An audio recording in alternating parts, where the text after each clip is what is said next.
Okay, everyone. Good afternoon. My name is Tom Daly. I believe I have Megan here on the line with me as well from Benefit Administration Group. Megan, you there? Yep, sure am. Okay, cool. Megan is going to kind of keep an eye on things like raising hands and messages and things like that while I am deeply ingrained in this presentation. It's going to be pretty tight, about 30 minutes, and we're going to hit the high-level overview. I'm doing some prognosticating here on the future, so I'll try to formulate my opinion and show everybody kind of why I'm thinking what I'm thinking. But we're in a significant state of flux right now, as it feels like we have been since about 2009, 10 maybe, and lots changing. What inspired this presentation is the same reason I called up my accountant to try to see how this tax law was going to impact me and my business, is they threw in the whole taking out the individual mandate, and now a very common question that we're getting from clients all up and down the spectrum is, what's that going to do to them? And the them could be a bunch of other folks, and we're going to try to kind of talk about this from a few different perspectives. But the repeal of the individual mandate, first off, just some sort of ground rules. I just posted something actually this morning that is talking about, how what kind of appetite for enforcement is going to exist for the individual mandate in 2018. So a clarification that we need to say here is, unlike the tax change that people will feel in paycheck changes as of next month, the repeal of the individual mandate technically is really not going to happen, at least from a logistics things impacting other things, until 2019. So 2018, the individual mandate is still in effect. That means people could potentially pay some penalties for not having coverage or having proof of having coverage. And then in 2019, the penalties go away for not having coverage. So just a little refresher on that penalty situation, because they escalated up each year and then effectively have somewhat capped as of 2017. So if you did not have coverage in 2018 and the entities that enforce, which is the IRS primarily for this, did impose the penalty, you'd be looking at $695 per adult. This is the minimum, $695 per adult, $347.50 per child, up to $2,085 per household is a flat amount. So obviously you don't have to pay the penalty if you qualify for Medicare or Medicaid, which is low income. But so if you don't qualify for that, yet you don't have coverage, that's the low side of it, or 2.5% of yearly household income, whichever is the greater of those two. So obviously that could be a pretty meaty penalty in 2018 for not having coverage.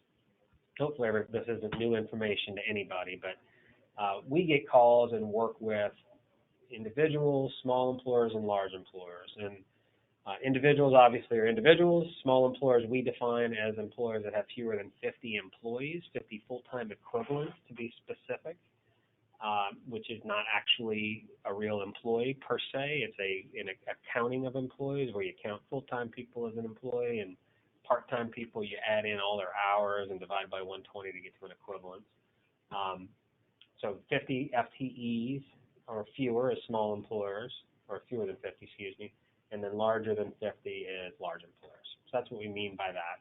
So first we're going to kind of tackle individuals and what we think this is going to mean to them. This is just a little bit of a trip down memory lane, 10 years of health insurance costs going back to 2008. So 2009 is when we were talking about a lot of healthcare reform stuff, and 2010 is when it was actually passed, and then we started seeing the first individual open enrollment in 2014, and here we are in 2018, a few years down the road. So some things that, everybody can see, but that might jump out at you is the escalation of premiums over even just this 10-year window, and then the acceleration of those premium increases as of after 2014. And if we extrapolated that into 2018, we've seen, in the 20% range on increases there too. So that's fairly ugly, and it's as ugly as what's happened on the deductibles. So individual deductibles have more than doubled. Family premiums have almost tripled. Family deductible exposure has almost tripled, or more than tripled, excuse me. So this is kind of the lay of the land for individuals.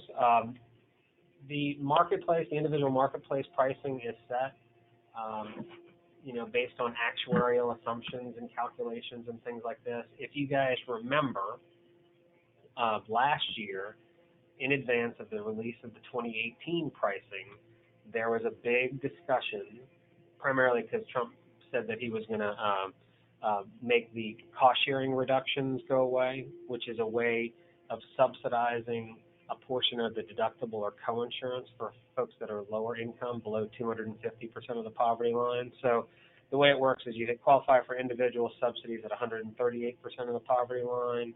You get subsidies up to 400% of the poverty line that scale down as time goes on. And actually, it might help for me to just show you what that is in a real life kind of quote scenario here. Let me take this over here. Megan, can you see this okay? Megan? Sorry, I was muted. I can see that you're going into your internet browser, and now, yep, I got it. Okay. All right. I'm just trying to show here individual prices and how the subsidy impacts what the net cost to an individual employee is. So what I'm doing here is I'm going into just picking a zip code here in New Orleans, and I want to just look for myself. I'm going to pretend for a little while that I'm 27 years old and that I make $40,000 a year.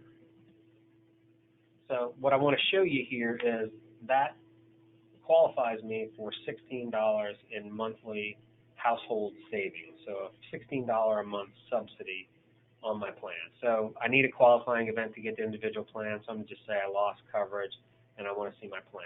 So this starts with, there's 24 plans available. It starts with your bronze level plans and then goes up.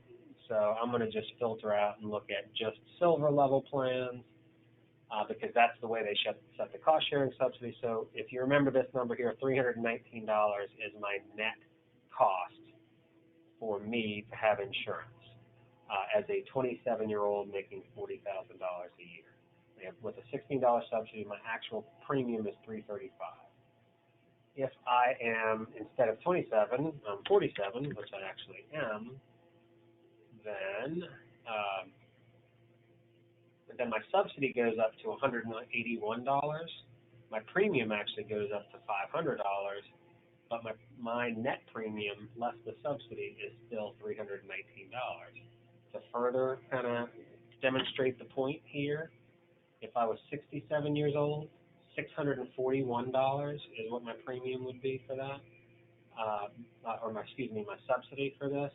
319, that number looks familiar, is what my net cost would be on a $959 premium. What I'm attempting to show you guys here is if you are subsidy eligible, if you qualify for subsidies, which I picked the number here to do that, then your income is what drives your price of insurance more than your age does, if that makes any sense. So even though non-subsidized, so if I make $50,000 a year, I don't get any subsidy, and I'm paying full freight. So if I'm 67, I'm paying that amount. If I'm 47, I'm paying $500. And if I'm 27, that's a big price spread there. When I qualify for subsidies, my income is the driver of my actual net cost versus otherwise. And it's important to know that the subsidies aren't going away. Like we're talking about the mandate to have coverage or the penalty for not having coverage going away. But the subsidy to pay a portion of premiums, at least as far as what we're talking about right now, hasn't gone anywhere. So that's a little bit of the lay of the land. What I started saying here was when they were talking about taking the cost-sharing reductions away for the people below 250% of the poverty line, the insurance companies all uniformly said, that's going to cost us extra money if you have to take that subsidy away, that cost-sharing reduction, and we need to charge higher premiums based on the uncertainty around the cost-sharing reductions either staying or going. Well, to me, we're kind of in the same boat now going into 2019 where the insurance companies now know that, okay, the individual mandate is going away in 2019. So if you're like an actuary type person and pricing products and you're being, you only can get in trouble if you price things too low. So you try to kind of give a justification for wherever you want to put that number. You're going to use the uncertainty around the elimination of the individual mandate to justify potentially higher premiums again. Now, I'm hoping that the fact that they increased premiums by on average 20+% from 2017 to 2018, and they didn't do the cost sharing reductions means hopefully they've got better margins in and are performing better, and they're not going to have that pressure to increase rates. But if they use the same kind of thought process of uncertainty and that kind of thing, then I can see them using this whole elimination of the individual mandate as yet another excuse to increase premiums. So that's the down and dirty on individuals. Individuals, unfortunately, too, we need carriers to make these rates real one way or another. In Louisiana, we started with 4 players. We ended up with 5 in 2015. That was probably with the addition of the subsidized plan that exists for a while, the health exchange. And then we went back down to 4, down to 3. Now we're down to 2 in 2018. And the big question remains for all of us when these carriers still say that they're getting beaten up pretty good on these plans and they can't seem to price it well enough to make any money. Do they want to continue to participate in the marketplace? And will the federal government or the state governments or whoever get involved in mandating that they participate if everybody tries to get out, like they did in a couple of counties back in 2018, that we're going to end up having no options available to them? The government stepped in and forced the carriers in kind of contiguous areas to offer coverage in those areas as well. So what happens there, we don't know. Effects on employers, it's very important, I think, for employers to know what their full-time equivalent count is. That's the magic number that decides whether you're a small or a large employer, whether you're subject to mandates, which haven't even been discussed about going away as part of this. It was discussed as part of both the Senate and the House bill to eliminate the employer mandate as well, but that hasn't been repealed. So employers that have fewer than 50 full-time equivalents have no requirements of them to provide coverage, and people with over 50 employers have a requirement and a potential penalty if they do not provide coverage. So knowing how to calculate your full-time equivalent is very important, because they're talking about these IRS letters going out to large employers that don't offer coverage right now. If you get a letter like that and you're at 48 employees, that is your defense. You saying, hey, here's my counts, I'm not subject to this mandate, then that's your way to get out of dealing with that anymore. Otherwise, the way they write these letters is they just say, hey, we think you owe X, you tell us why you don't, kind of thing. The small group market, we've seen another phenomenon that's developed. It's partly from the implosion of the individual market, is we've seen a big price disparity between the individual unsubsidized health insurance market and the small group, obviously unsubsidized market. So similar plans are priced as much as 30, 40, we've seen sometimes percent difference, with individual plans being 30 to 40% higher than the equivalent small group plans.